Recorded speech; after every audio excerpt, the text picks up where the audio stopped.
Kannur central ജയിലിൽ തടവുകാരൻ മരിച്ച സംഭവം കൊലപാതകമെന്ന് പോലീസ്. ജീവപര്യന്തം തടവുകാരനായ കോളയാട് ആലച്ചേരി എടക്കോട്ട് പതിയാരത്ത് ഹൌസിൽ കരുണാകരനാണ് ദുരൂഹ സാഹചര്യത്തിൽ മരിച്ചത്. കഴിഞ്ഞ ദിവസം ഇയാളെ ചോരയിൽ കുളിച്ച നിലയിൽ ജയിലിൽ നിന്നും ജില്ലാ ആശുപത്രിയിൽ എത്തിച്ചുവെങ്കിലും മരിക്കുകയായിരുന്നു. കഴിഞ്ഞ ഞായറാഴ്ച രാത്രിയിലാണ് ജയിലിലെ 10-ാം ബ്ലോക്കിലെ ജീവപര്യന്തം തടവുകാരനായ കോളയാട് ആലച്ചേരി എടക്കോട് പതിയാരത്ത് ഹൌസിൽ കരുണാകരൻ വീണ് പരിക്കേറ്റ് ചോരയിൽ കുളിച്ച നിലയിൽ ജില്ലാ ആശുപത്രിയിലെത്തിച്ച് രാത്രി 10:10 മരിച്ചത്.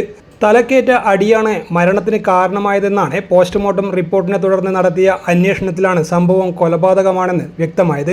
സംഭവത്തിൽ സഹ തടവുകാരനായ പാലക്കാട് സ്വദേശി വേലായുധനെ പോലീസ് കസ്റ്റഡിയിൽ എടുത്തിട്ടുണ്ട്. ടൗൺ ഇൻസ്പെക്ടർ ശ്രീജിത്ത് കൊടേരിയുടെ നേതൃത്വത്തിലാണ് കസ്റ്റഡിയിലെടുത്തത്. ഇയാളുടെ അറസ്റ്റ് ഉടൻ രേഖപ്പെടുത്തി. വേലായുധൻ ഇയാളെ വർക്കിംഗ് സ്റ്റിക്ക് കൊണ്ട് അടിച്ചതായാണ് വിവരം. 86-കാരനായ കരുണാകരൻ മാവേലിക്കര ചന്ദ്രൻ വധക്കേസിൽ പ്രതിയായാണ് കണ്ണൂർ സെൻട്രൽ ജയിലിൽ ജീവപര്യന്തം ശിക്ഷ അനുഭവിച്ചിരുന്നത്. News desk city news.